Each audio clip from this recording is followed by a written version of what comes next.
Email marketing automations or flows are the backbone of your email marketing strategy. In today's video, I'm going to show you exactly how to create a flow that increases your customer retention rate by 20% at least. My name's Gavin. I run an email and SMS marketing agency, and I make these videos really just to help other people with their email and SMS marketing. If you have any questions, just check them down in the comment section down below. Also, take a look at the description to this video. There's a bunch of free resources that you can check out. Automation outlines, design boards, a whole bunch of stuff. Now, without wasting any more of your time, let's get into the video. Okay, so as you can see here in this account, we've increased their retention rate by about 16%, and I'm gonna show you the flow that has allowed us to do that. Now, obviously, these guys are a little bit of a smaller company. I think in the last month, just via email, they did about $41,000.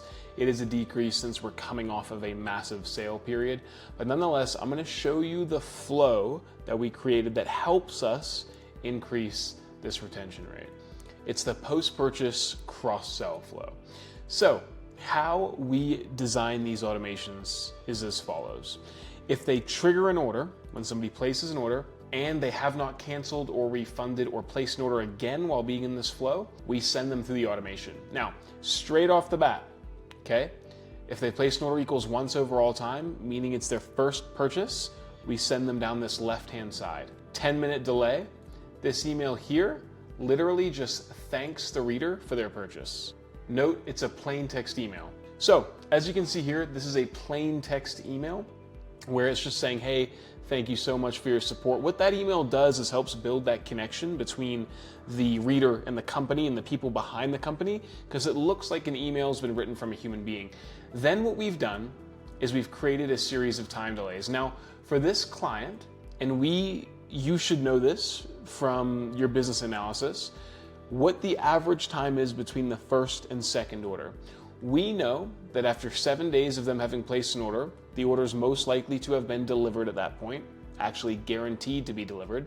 And we know that it's actually within the first 23 days that if they purchase another item, they're gonna do so within 23 days. So we create automations that start speaking to people in that period of time to get that purchase across the line.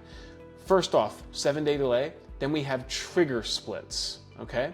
Now, this client here only has a very select amount of products. So we're splitting people based off of what they ordered through the use of a trigger split.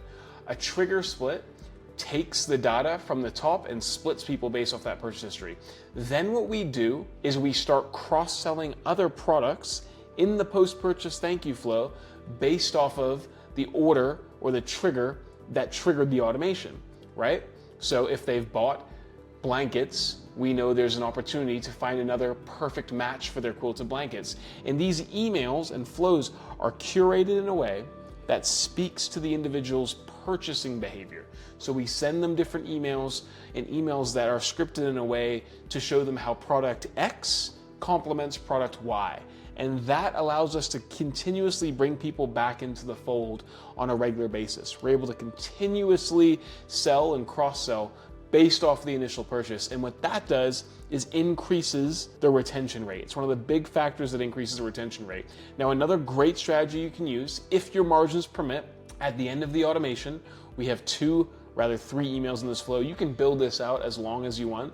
This is a relatively basic version that the client wanted to implement, but if you want to go bigger, you can go really, really long in these flows. And then what you can do is you can interlace discounts in these forms, or rather in these emails, to come after a certain period of time in terms of like when their likelihood of buying a second time has lapsed.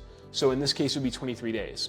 After 23 days, we know the likelihood of them purchasing is quite low, so we need to start interlacing discount codes into emails after 23 days, because then we can increase that retention rate and hopefully bring people back after that 23-day period.